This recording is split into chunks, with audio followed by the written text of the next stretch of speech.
Assalamu alaikum Kırgızstan. Bugün mına biz Bişkek şahrında Sovetskaya Bakambаева кесилиш жакта турабыз. Микрорайонду geçчү жол тарапта карап турабыз.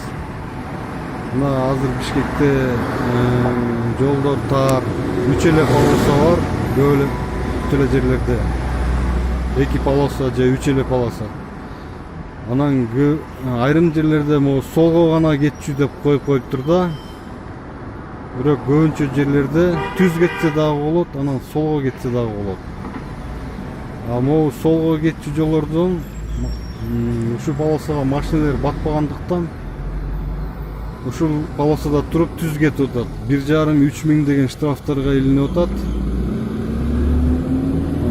Бул знак туура эмес деп ойлойм.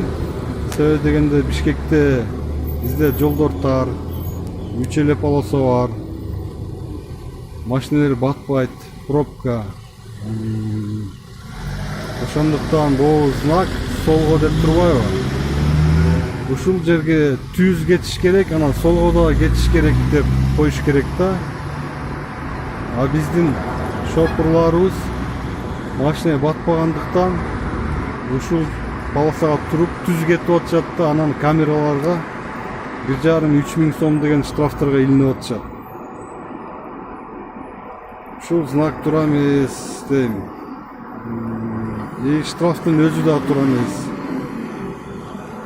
1,5–3 миң деген штраф бул эл үчүн чоң эле штраф. Мындай штраф болбош керек. Себеби дегенде Америкада да мындай штрафтар, Европада да мындай штрафтар жок. Биздин деңгээлибиз аябай эле ылдый.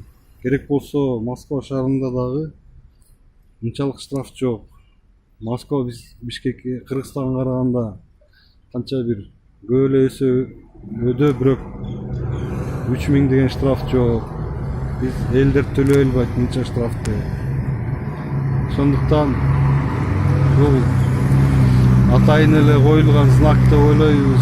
Биз акча табыштын, элди кыйнаштын, президентибиз айтып атат, мына атайлап эле коррупционный системаларды ойлоп таап эле элди кыйнап атасыңар дейт да.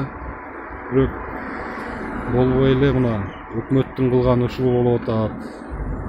Машиналар батпайт. Мындай иш күндү бүгүнгө дем алыш күн, ошондуктан кичине машина азыраак. Мындай иш күндөрү болгондо бул жерде машина такыр эле батпайт. Көбүнчөсү ушул өзүңүздөр көрүп тургандай могу сол жакка кетчү деген ушул полосага туруп алышат да, батпагандыктан түз кетишет.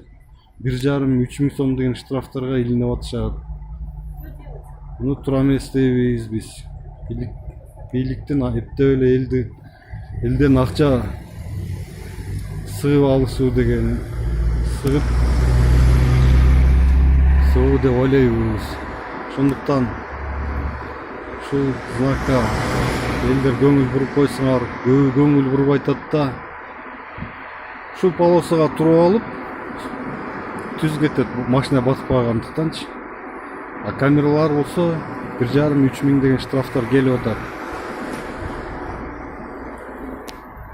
Негизи эле штрафтарды биздин аналитиктер, билбейм кандай аналитиктер, биздин элдин деңгээли мынчалык штраф төлөй албайт. Штраф деген аябай көп биз үчүн. Ошондой бизде Кыргызстанда бардактар болуп атат.